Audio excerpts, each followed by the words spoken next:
भाई आप सब लोग जो देर से आए हो बैठ जाओ, वहीं पर बैठ जाइए प्लीज। आपको कह रहा हूं मैं, बैठ जाओ या तो कोने में चले जाओ। मंच पर उपस्थित भारत सरकार के मंत्री श्रीमान अर्जुन राम मेघवाल जी, ब्रज क्षेत्र के अध्यक्ष श्रीमान रजनीकांत माहेश्वरी जी, यहां पर उपस्थित हमारे सारे विधायक के प्रत्याशीगण, श्री लक्ष्मी नारायण चौधरी जी, लक्ष्मी नारायण जी खड़े हो जाइए भाई, ताली बजाओ लक्ष्मी नारायण जी के लिए। श्री पूरण प्रकाश जी बलदेव के विधायक है, गोवर्धन के प्रत्याशी आगे राउंड है वहीं पर है, श्रीकांत जी भी मेरे साथ अभी राउंड में थे और राउंड में गए हैं, श्रीकांत जी भी आ गए हैं। और आज यहां विशेष जो वृंदावन मथुरा से संतगण उपस्थित है, इनके श्री चरणों में मैं प्रणाम करता हूं। और आज इस छोटी सी परंतु महत्वपूर्ण बैठक में आए हुए मथुरा वृंदावन के प्यारे भाइयों बहनों, आप सभी को मेरा प्रणाम। मित्रों, आज मैं यहां पर आया हूं 2022 के यूपी इलेक्शन के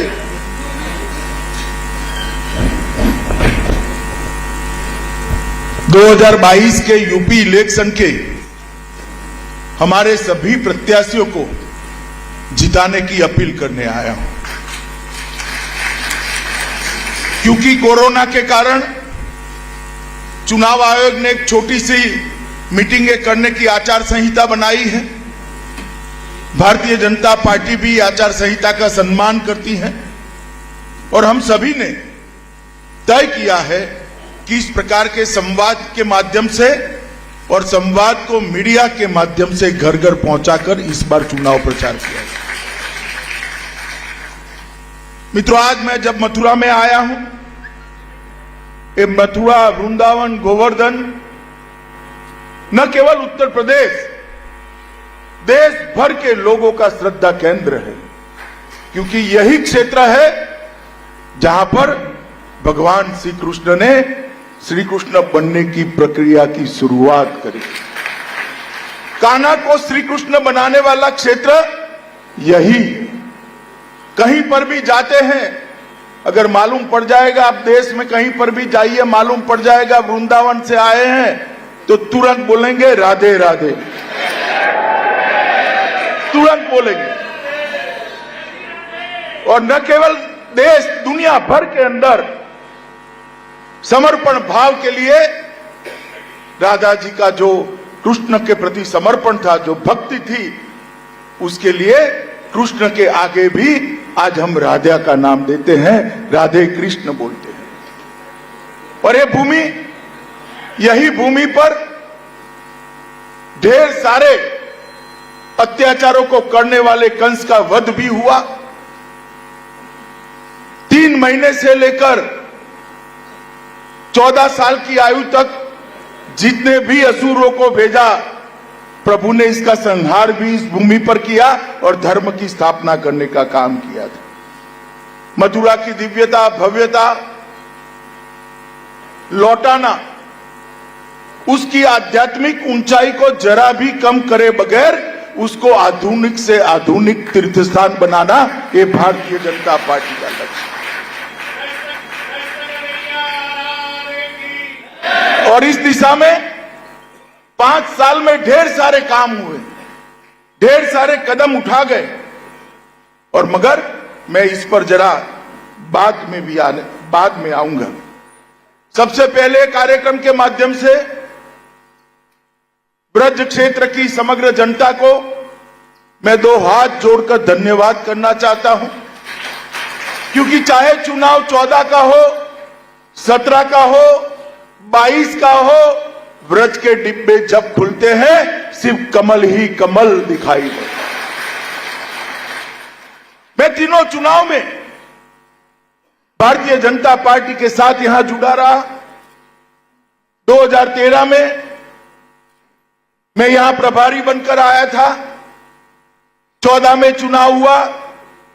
उत्तर प्रदेश ने मन खोलकर भोले शंकर की तरह मोदी जी की झोली वोटों से भर दी और पूर्ण बहुमत की सरकार बनी। 17 में आया, हमने कहा कि मोदी जी को बिठाने से कुछ नहीं होता, जहां तक उत्तर प्रदेश में व्यवस्था नहीं बदलती है, उत्तर प्रदेश का विकास नहीं हो सकता। आपने मोदी जी की अपील का सम्मान करते हुए 300 से ज्यादा सीटें देकर भारतीय जनता पार्टी की पूर्ण बहुमत। और फिर से 2019 में भारतीय जनता पार्टी के कार्यकर्ता आए। उस वक्त भी मैं अध्यक्ष था। आपने किसी की सुने बगैर हमेशा की तरह आशीर्वाद भारतीय जनता पार्टी को। इसलिए मैं ब्रज क्षेत्र की जनता को कहने आया हूं, इस 7.5 साल में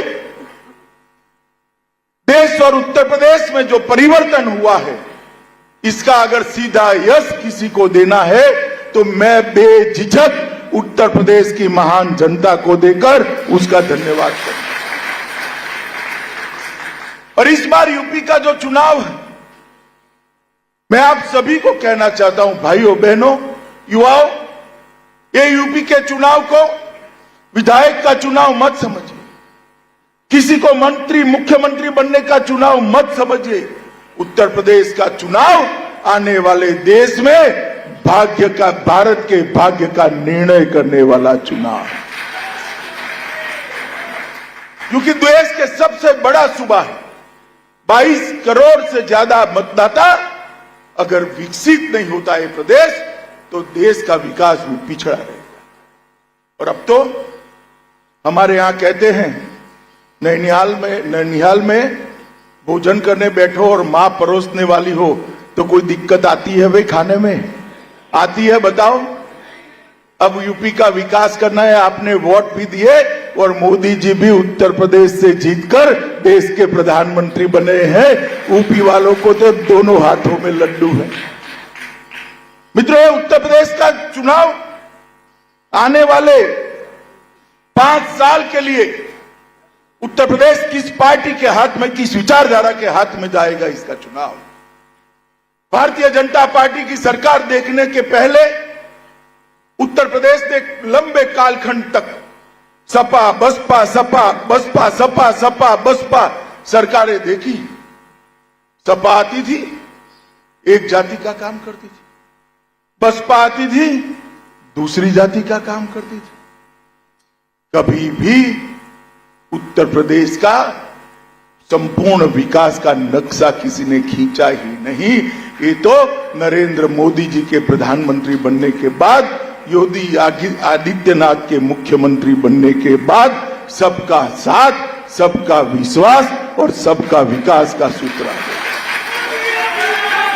ये जो सरकार है भारतीय जनता पार्टी की, ये सरकार जो भारतीय जनता पार्टी की है, वो किसी एक जाति की नहीं, संपूर्ण समाज की। आपने 2017 में ही जातिवाद, परिवारवाद और तुष्टीकरण के आधार पर राज करने वाली पार्टियों को दरकिनार कर दिया। आप मुझे बताइए, राजनीति के अंदर जातिवाद और परिवारवाद होना चाहिए क्या? होना चाहिए? राजनीति के अंदर अपनी वोट बैंक का तुष्टीकरण करने के लिए सारे समाज को दरकिनार कर कर आगे बढ़ना ठीक है क्या? मित्रों, ये सरकारें चली, जातिवाद परिवारवाद के लिए चली, तुष्टीकरण के आधार पर चली और भ्रष्टाचार का यहां चारों ओर बोलबाला था। मैं आपको पूछना चाहता हूं, 7.5 साल से मोदी जी की सरकार है, राहुल बाबा भी भ्रष्टाचार का आरोप नहीं लगा सकते? लगा सकते हैं क्या? लगा सकते हैं क्या? 5 साल हो गए योगी सरकार को। अखिलेश बाबू, नोटों की ढेर निकलते हैं आपके लोगों के यहां से, भारतीय जनता पार्टी भ्रष्टाचार का कोई आरोप नहीं लगा। हमने पारदर्शी सरकार देने का काम किया है। हमने लोगों का जो पैसा था, लोगों का जो अधिकार था, उसको अपने घर में पहुंचाने का काम किया। मित्रों, उत्तर प्रदेश को हम सब जानते हैं, मगर तनिक मैं 5 साल पहले ले जाना चाहता हूं। समाजवादी की पार्टी की सरकार थी। गुंडा राज था या नहीं था, बताओ भाई, जरा जोर से बोलो, था या नहीं था? बाहुबली परेशान करते थे या नहीं करते? बहन बच्चियों को सम्मान, उसका अपमान होता था या नहीं होता था? भारतीय जनता पार्टी की सरकार आई, जो बाहुबली से पहले पुलिस डरती थी, वो पुलिस से डरकर गले में पट्टी लगाकर सरेंडर कर रहे हैं, सरेंडर कर रहे हैं। और जब इन पर गाज गिरती है, अखिलेश जी के पेट में दर्द होता है। कहीं आजम खान, कहीं मुख्तार अंसारी, न जाने कितने कितने फैला कर रखे थे। आजम खान को पकड़ा तो सीआरपीसी की सारी धाराएं कम पड़ गई, इतने केस आजम खान पर लद गए। और मित्रों, मैं आपको ये कहने आया हूं, सिर्फ 2000 करोड़ की भूमि, सरकारी संपत्ति, ये माफियाओं ने जो कब्ज की थी, उसको खाली कराने का काम ये भारतीय जनता पार्टी की सरकार ने किया है। मोदी जी के नेतृत्व में योगी आदित्यनाथ ने किया है। मित्रों, यहां पर कानून का शासन करने लगाने का काम भारतीय जनता पार्टी की सरकार ने। और अखिलेश बाबू, आप कानून और व्यवस्था का सवाल उठाते हो, जरा चुल्लू भर पानी में डूब मरो, आपको बोलने का कोई अधिकार नहीं। मैं आंकड़े लेकर आया हूं। अखिलेश बाबू, मैं आपको कहना चाहता हूं, मां बहन मायावती जी, मैं आपको कहना चाहता हूं, कल मेरी बात का सार्वजनिक जवाब दीजिए। अखिलेश बाबू के शासन से, भारतीय जनता पार्टी के शासन में डकैती में 70% कमी हुई है। कितनी हुई है भाई? लूट में 72% की कमी हुई है। कितनी हुई है? हत्या में 29% की कमी हुई। कितने प्रतिशत की? और अपहरण के अंदर 35% की कमी, ये भारतीय जनता पार्टी के शासन में। और अगर आप इसका जवाब देना चाहते हो तो जरूर दे दो, मुझे जवाब देने की जरूरत नहीं है। हमारा युवा मोर्चा का कोई कार्यकर्ता अगर आपको आंकड़े दिखा जाएगा। ये जो दावे करते हैं, मैं पूछना चाहता हूं कि आपके शासन के अंदर सुशासन क्यों नहीं है? यहां कानून का राज क्यों नहीं आया? और मित्रों, उत्तर प्रदेश की आर्थिक व्यवस्था खस्ता हाल, लाले पड़ गए थे तनख्वाह करने के। आज 5 ही साल में उत्तर प्रदेश भारत की दूसरी सबसे बड़ी व्यवस्था है। एक बार और आशीर्वाद दे दो, राधे राधे कर अगले 5 साल में नंबर 1 अर्थव्यवस्था बनाने का काम भारतीय जनता।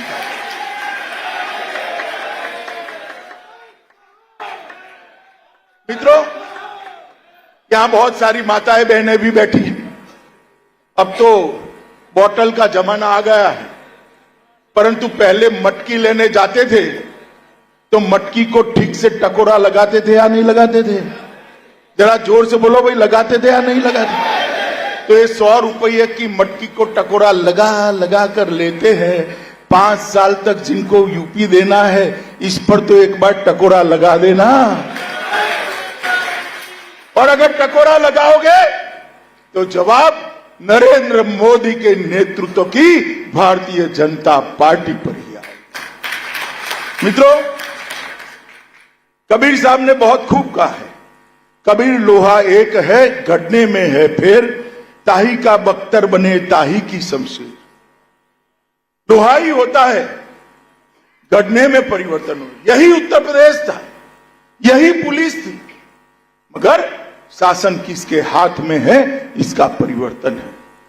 आज श्रीकांत शर्मा यहां बैठा है। श्रीकांत को मैंने मेरे साथ कार्यालय में काम करते हुए देखा है। इतने युवा कार्यकर्ता को इतने बड़े राज्य का हमने ऊर्जा मंत्री बना दिया। जिले जिले में मुझे बताओ भैया, जिले जिले में बिजली की स्थिति में सुधार हुआ है या नहीं हुआ है? शहरों में 24 घंटा बिजली आती है या नहीं आती? गांव में 20 से 23 घंटा बिजली आती है या नहीं आती? पहले आती थी क्या? आती थी क्या? तो कबीर साहब यही कहते हैं कि लोहे से ढाल भी बन सकती है, शमशीर भी बन सकती है। शासन अगर अखिलेश के हाथ में है तो गुंडों का राज होगा, शासन अगर भाजपा के हाथ में है तो विकास का रास्ता प्रशस्त होगा। मित्रों, हमने गुंडा राज से मुक्त किया है, आतंकवाद से मुक्त किया है, दंगों से मुक्त करने का काम ये भारतीय जनता पार्टी की सरकार ने किया है। मित्रों, यहां पर ढेर सारे काम यहां पर किए गए हैं। मैं बहुत डिटेल में तो नहीं जाना चाहता हूं, कुछ जरूर बताऊंगा। भगवान परशुराम के नाम पर यहां प्रदेश में परशुराम पार्क का निर्माण हम कर रहे हैं। यहां पर वृंदावन के अंदर ढेर सारे काम भी हमने चालू किए हैं। मथुरा में भव्य कृष्ण महोत्सव का उत्सव कर कर दुनिया भर के यात्री मथुरा में आए, ये परंपरा को भारतीय जनता पार्टी ने शुरू किया है। श्री कृष्ण जन्मभूमि क्षेत्र के 10 किलोमीटर में तीर्थ स्थल घोषित करने का काम भारतीय जनता पार्टी की सरकार ने किया है। वृंदावन, बरसाना, गोवर्धन, बलदेव, नंदगांव, राधाकुंड और गोकुल जैसे धामों को तीर्थ स्थान घोषित कर कर उसकी महत्ता और पवित्रता और दिव्यता को आगे बढ़ाने का काम भारतीय जनता पार्टी की सरकार ने किया है। ब्रज तीर्थ विकास परिषद की हमने स्थापना की है। ब्रज परंपराओं की सभी छटाओं, सांस्कृतिक पर्यावरण संबंधी भी चिंता यही समिति कर रही है और आने वाले दिनों में विश्व भर का पर्यटन यहाँ आए, इस प्रकार का हमने आयोजन किया है। बांके बिहारी मंदिर की 22 कुंज गलियों और कृष्ण जन्मस्थान के मार्गों का विकास, मैं पहले भी आया हूं, आज भी बांके बिहारी की गलियों में जाकर आया हूं। बहुत बड़ा अंतर देखकर मन को बहुत शांति मिली। बांके बिहारी मंदिर की 23 कुंज गलियों को भी विकास कर रहा है। लगभग मथुरा वृंदावन निगम क्षेत्र में 70,000 घरों को, जिसमें जब से ज्यादा गरीब घर है, उनको शुद्ध पीने का पानी पहुंचाने का काम ये भारतीय जनता पार्टी की सरकार ने किया। मित्रों, उत्तर प्रदेश की सरकार ने रामायण सर्किट, महाभारत सर्किट, शक्तिपीठ सर्किट, आध्यात्म सर्किट, जैन सर्किट और सूफी सर्किट को भी चालू कर कर धार्मिक पर्यटन को पूरे उत्तर प्रदेश के अंदर बढ़ावा देने का काम किया है। मित्रों, मोदी जी की जब सरकार आई तब मोदी जी ने कहा था कि मेरी सरकार देश के करोड़ों गरीबों, आदिवासियों और दलितों की सरकार होगी, पिछड़े समाज की सरकार होगी। और मोदी सरकार ने 7.5 साल में इसको चरितार्थ कर कर दिखाया है। मैं सिर्फ उत्तर प्रदेश की बात करता हूं। अखिलेश भाई, सुनते हो तो जरा जवाब दे देना कि आपके शासन में और बहन जी के शासन में 20 साल में ये सब क्यों नहीं हुआ था? जरा जवाब तो देना, आपने भी कम शासन नहीं किया है। इंडिया टीवी हर वक्त हर जगह डाउनलोड करने के लिए सर्च करें India TV news Google play store या ऐप स्टोर पर।